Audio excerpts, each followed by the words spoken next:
You're welcome to In-Depth Analysis.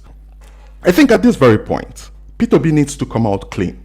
Peter Obi needs to come out more straightforward and speak to his supporters, speak to his fan base, most especially the obedient that have stood by him from 2023 up until now.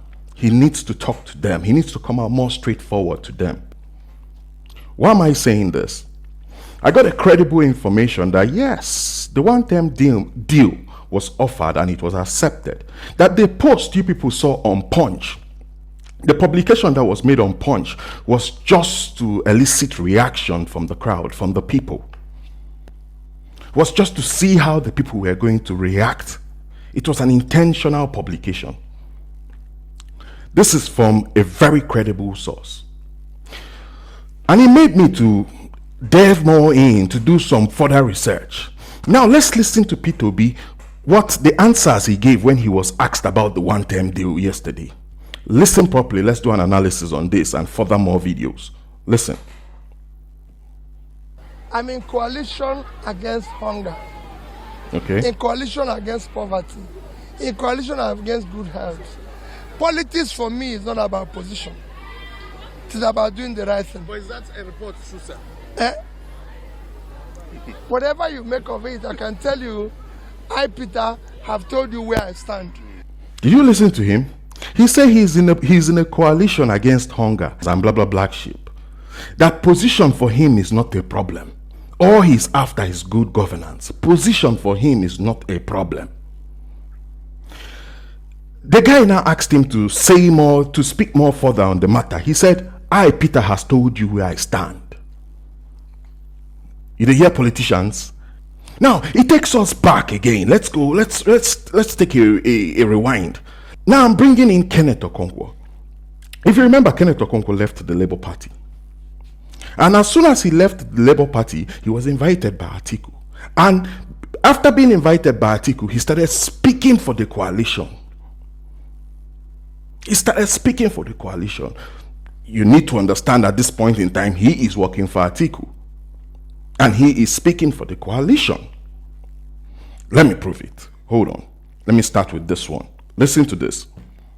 Oh, okay. But now I am a member of the coalition. Okay. And we are moving in that direction to solidify the unity amongst all the opposition forces to take out this government that, according to Senator Ndume, is a government of kakistocrats and kleptocrats, the government of worst of us, and the government of desperate thieves. Politicians. See, one thing with this kind of people is when they speak, they actually tell you the truth. They speak the truth. But the fact we keep listening to the rhythm of their voice, and we keep dancing to the rhythm of their voice, we fail to pick the message. Now, on this interview, he was asked that it seems like the coalition he is talking about is heading towards the north. That is he in support of shifting the power base from the south to the north. This was what he said. Well, 2023, I was consumed with the fact that there was an agreement between North and South that the North should have power for 8 years, the South should have power for 8 years. And I ran under that canopy. And then we produced a Southern president. Charlie. However that came. In 2027, it is a different ball game because we are now in the half of the match. If you say you want to bring another Southerner who is not Tinubu to come in, the North will say he's going to spend 8 years. God, and then that will still breach the agreement.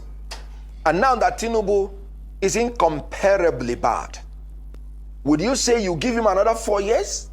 That we will continue to sink, according to World Bank report, into further poverty and misery?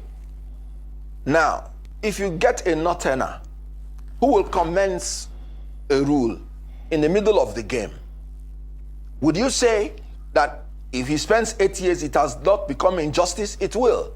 Now, if you are in a coalition democratically, how do you choose somebody that will be acceptable by all his colleagues? These are very tough issues. And what I have decided is that, look, there is 4 more years that is remaining. Try. Because we may not be able to choose anybody by selection and make the person to have the buy-in of all the other contestants, let there be an open primary election between North and South in a coalition. Whoever wins should agree to do 4 years to compensate for the injustice that will be meted out to any section. If another Southerner who is not Tinubu wins, he must say that he will do 4 more years to complete Tinubu's regime. If a Northerner wins, then let him do 4 years so that it will return back to the South. Because that is the only way that we may be able to stop this government that has become incurably bad. This government needs to be changed, and you have to give in something in order to get something. So basically, that is the only justice of the situation that I have seen. You have to give in something to get something. Do you understand that statement? You have to give in something to get something. And that was why he changed his principle. And any man who changes his principle, depending on who he's dealing with, is a man without character, is a man without integrity. He said initially in 2023, he was with power must come to the South. Now all of a sudden he has changed his philosophy. He has changed overnight. Now this is the game plan. The game plan is they want to convince Nigerians that they are going to do a very rigorous primary. The primary is going to be hardly contested. Then at the end of the day, we all know who is going to be the flag bearer. And they'll just be like, okay, since you contested, let's compensate you. And if you listen to him very well, he said at the end that you have to give in something to get something. I'm coming to that, don't worry. Now, when he was asked, what is the end game strategy to all of this? What do you hope to achieve? This was what he said. Listen to him again. He said, in 2015, Tinubu sided with the Northerners against Ruben Abati's principle. And the South, they were pleading, let them complete their term. But Tinubu, out of self-preservation, out of the Bilokon philosophy, he said no. He aligned with the North and chose one of his own to be the vice president. He preferred the power going back to the North rather than remaining in the South, so that it will pave way for him in the next 8 years to become president. And that is why he's president today, because of that strategy. So in between the game, and when the incumbent is found wanting, the only way to move forward is by this method that I have enunciated. For him, him be the master game planner. But these are a few things I have to say. If this plan decides to make it to the next level or to make it to see the light of day, now this is it.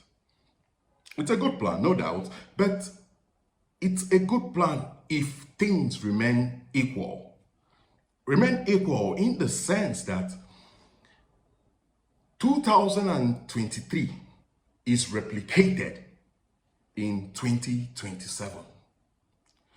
Obedience gives their full backing to Obi. Atiku supporter give their full support on Atiku. That's the only way the plan will work. But the problem here now is, I don't think the obedience will buy the idea. Why? My simple reason is, Peter Obi is seen as an angel that has committed no sin. You can go and verify. He has a clean slate. You understand what I mean? Now, the main purpose the obedience came out was to fight against the old brigade. Now, the same man that they backed to fight against the old brigade is now merging with the old brigade. That's where I doubt the support of the obedience. And without the obedience, there is no Peter Obi. Fact.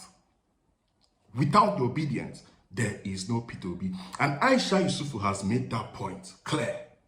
Now, the second problem here is, How sure is Obi at the end of the tunnel he will get the presidency after 4 years? Be it even after 8 years, whether he will still get the presidency. Power intoxicates. The very moment you enter there, what you're eyeing is 8 years, no longer 4. OBJ went in there for 8 years. He decided to top it up, to add another 4, making it 12. Even Buhari, in some quarters, I heard Buhari went in for 4 years. But he topped it up with another 4, 8. I wish you all good luck. Thanks for watching. If you never follow. If you never subscribe, try subscribe.